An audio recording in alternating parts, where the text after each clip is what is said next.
We've been looking at unhealthy loyalty. Unhealthy loyalty. There are people in relationships they should have never been in. There are people giving people money that they should have never given them. There are people getting in people's cars they should have never got into.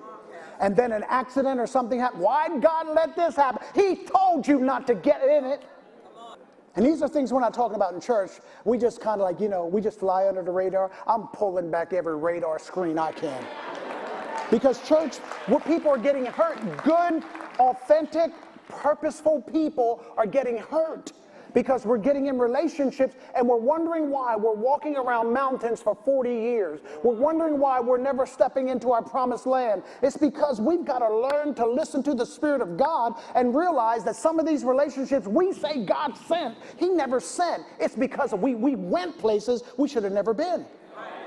And you and I need to begin to start judging things and listening to the Spirit of God on the inside of us.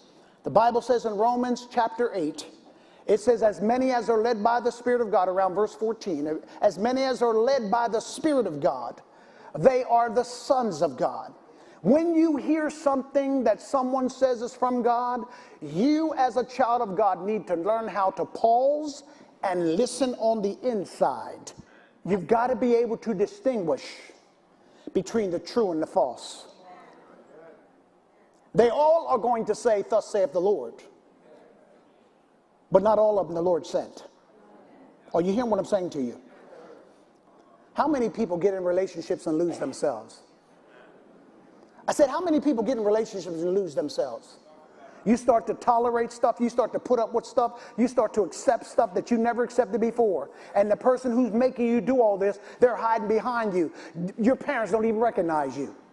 Because you act totally different than the way you were raised. You're saying stuff and doing stuff that you never used to do before. Why? Because you disguise yourself behind somebody else's command. As long as you don't let stuff get on the inside of you, you can get through the most difficult and challenging things. You might have some lonely nights. You might cry. You might want to kick your own self in the butt. You know what I mean? I've done that before, like one of these. Because you made a bad choice. But when you do, don't be a fool and keep going down the same road. Turn around. Turn around.